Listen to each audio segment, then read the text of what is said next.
Hello, good morning. Ito na naman po kami. Ibang lugar na naman po ito. Pero Bulacan pa rin. Nandito po kami ngayon sa Santo Cristo. Ano pangalan to? Angat Dam. Dito po sa may Norsagaray, Bulacan. Pero ito makikita nyo po. Kung makikita nyo sa may kabila, ayun, may tawiran po doon. Sasakay ka ng bangka, banda po ron. Yun yung lugar na yun. Galing po kami ron, doon po kami nang galing. Sumakay po kami ng bangka, patungo po rito sa kabila kasi po malalim po yung banda ron. Kaya nandito po yung pinakaliguan. Nandito po yung mga cottage, kagaya po ngayon nito, nandito po kami sa cottage na to. Ayan, may bawat may cottage po na nandun. Meron din po rito sa may kabila. Yan, papakita ko po sa inyo. Yan, may cottage din po rito. Yan. So kung mapapansin nyo po, yung una kong blinag po sa inyo, yung nasa palayan po tayo. Mga followers, kailangan po makita nyo yung ganda ng lugar kung saan pinapakita ko po sa inyo para may pagmalaki po yung Bulacan. Opo, makikita nyo, yan, ang lawak laki ng ilog. Ayan po. Nandito po kami ngayon.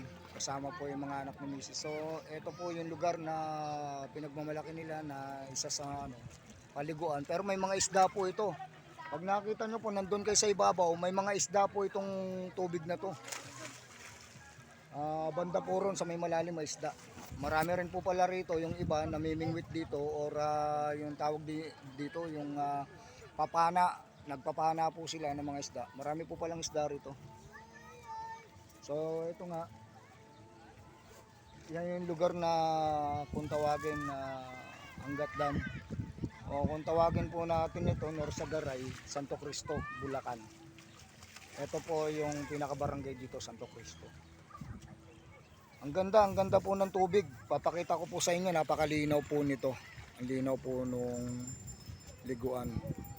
So, ayan nga po. Bakit? Ang ganda ng tubig Ang linaw po niya. Lalapit po tayo.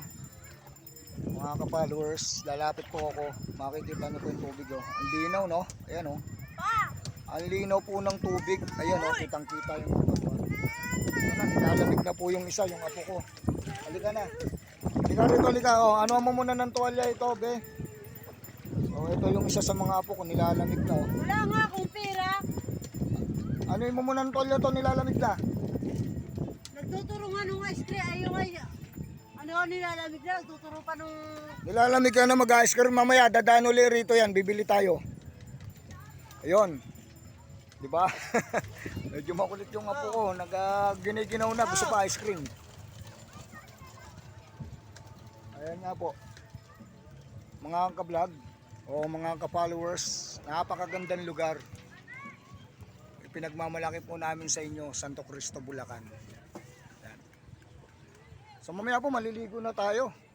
And syempre magluluto po kami rito. May ihawan. Mag-iihaw po kami ng isda. Tsaka ng baboy na yung yempo. Mag-iihaw po kami dito sa may likod. Yan. Napakalawak po, ang dami rin po palang nakatira dito. Mga ka-followers. Ang dami pong mga nakatira din dito pala sa lugar na to.